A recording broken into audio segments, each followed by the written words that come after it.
These are my kids. Celine is 13. She's in 8th grade. Si Junic naman ay 7 years old. Grade 1. Grabe, ang kikita naman ng mga anak mo. Mahal na mahal mo sila, no? Yeah, I love them.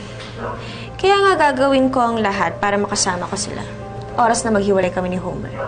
They are my life. Kwentuhan mo pa nga ako. Ano yung mga paborito nilang kainin? Paborito nilang gawin? Ang ganun. May sariling yaya si Junic. She takes care of all his needs. Si Celine naman, matanda na siya. Kaya na yung sarili niya. Actually, you don't have to worry about them. Mahilig ka sa bata, no? Oo. Solo kasi akong anak. Wala akong kapatid. Mahirap lumaki mag-isa. And this is my husband, Homer. Hindi kaya mabuking tayo ng asawa mo na hindi ako yung asawa niya? Huwag mong alalahanin si Homer. He's always out of the country. In fact, he's in Guam right now to take care of the company. After 2 months pa ang balik niya. Then when he returns, tapos na ang pagpapanggap mo. I can totally say na wala na akong feelings para sa kanya. Siya rin naman ang may kasalanan kung bakit nasira yung pagsasama namin. Lagi siyang busy. Wala siyang oras para sa akin. Alam mo, ang ganda-ganda ng buhay mo. Maganda ka, mayaman, may asawa ka, may mga anak ka. Bakit gusto mo pang guluhin? For the last 15 years, wala akong ibang ginawa kundi kumising, kumain, magpaganda, umattend ng event, and then matulog. That's it. Then the next day, it's the same routine all over again. Para akong robot. I guess I just need change. I'm craving for that excitement. Excitement na nakukuha ko kay Jeremy.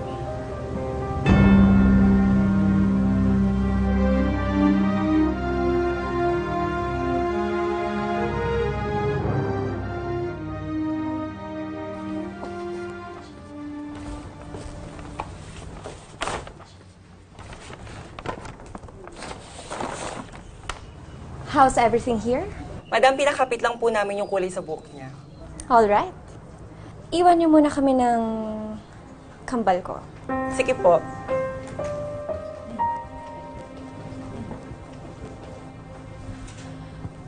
Binirang kita ng makeup kit. Tuturuan ka ni Jonathan kung paano gamitin yun. If hirap ka pa rin, just go to his salon para doon ka na lang magpaayos. Kasi, paano kung mabuking nila na nagpapanggap lang ako? Kung pangungunahan ka ng takot, lalong magsususpetsya ang tao sa'yo. Kasi naman, ibang-iba naman kasi tayo eh. Inglesera ka, sosyal. Samantalang ako, That's alright. It's okay. Matagal ko na rin namang sinimulan ng pagbabago sa ugali ko. Nagtatagalog na ako sa bahay. Paiba-iba rin ang ugali ko. If they notice something different with you, iisipin lang nila na may mood swings ako.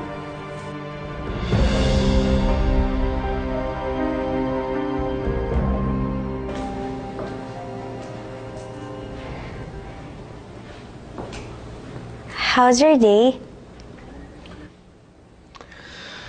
I already informed the board that I'm gonna be on leave for a very, very long time.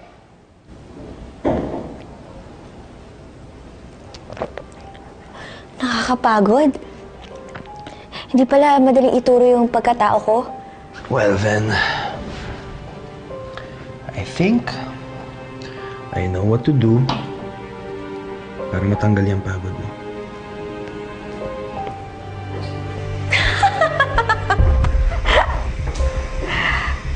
She's good, isn't she? Nympha? Okay, sige. Magaling. Naloko niyo ako. Congratulations! You passed the test. Handa ka na maging ako.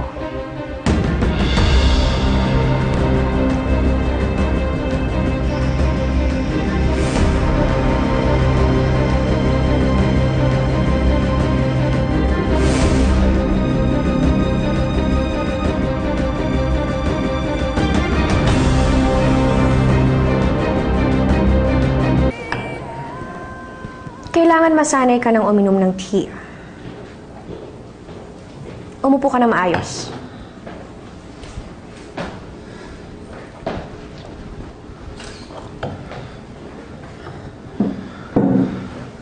Ito nga pala yung cellphone mo. Nandiyan na rin yung number namin ni Rosette, so kung may kailangan ka, don't hesitate to call us. You'll be fine. Sana hindi ko makalimutan lahat ng tinuro mo sa akin. Yung boses ko kaya, lagi ko kasi pinapractice yung boses at pananalita mo eh.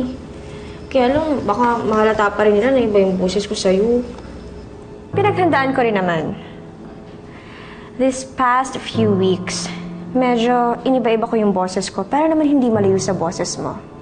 Sinabi ko na rin na pumunta ako sa throat specialist, kaya medyo minamalat ako. So, I don't think it will be a problem. Sana. Basta, if you don't know what to do or what to say, ito lang ang sasabihin mo sa kanila. Ah! Leave me alone! Ah! Leave me alone!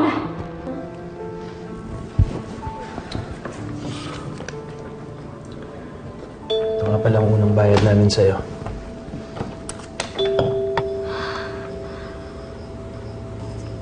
Ang laki naman ito!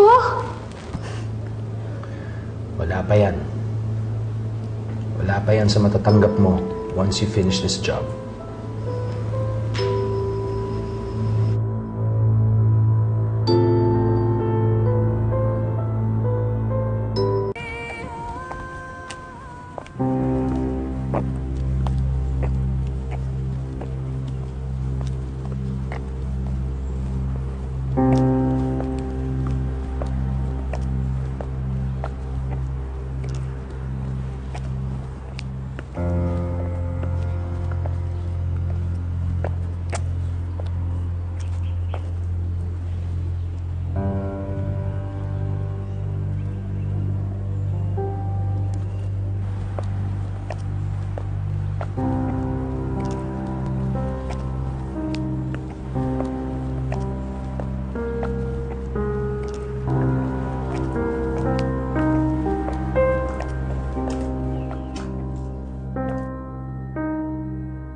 Magandang araw po, ma'am.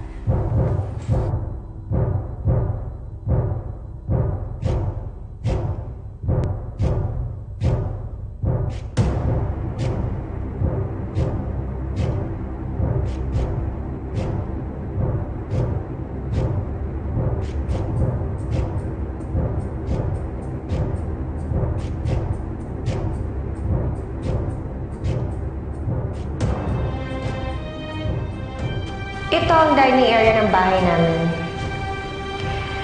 Dito ang formal dining at sa likuran niyan ang main kitchen.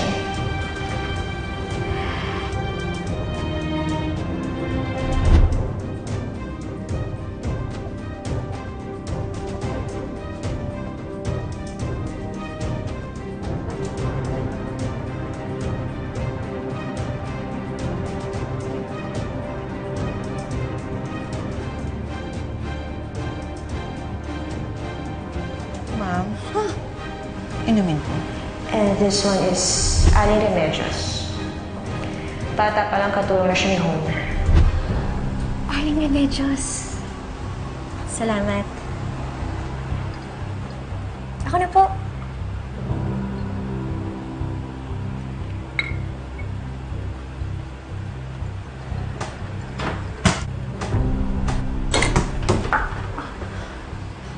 Junik! Oh, bakit mo umiiyak? Yaya! Baby! stop crying na. Ma'am, ako na pong bahala sa kanya. This one is Juliet. Yaya siya ni Junik. Bakit ka umiiyak? Junik? Junik, why are you crying? Eh, baboy po. Ano ba yan? Kadarating mo lang, pinaiiyak mo na yung bata? Wala akong ginagawa. Let's go. Once in a while, dumadalaw ang mahadara kong sister-in-law, si Trina. Matalino ang bibig na babaeng yun. Mag-iingat ka sa kanya. Anong gagawin ko pag nakita ko siya? Just steer clear away from her. Hindi ko naman naguguluhin. We both agree that we dislike each other.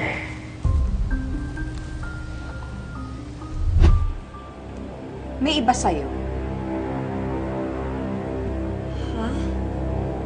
Umamin ka, hindi ikaw si Rosette.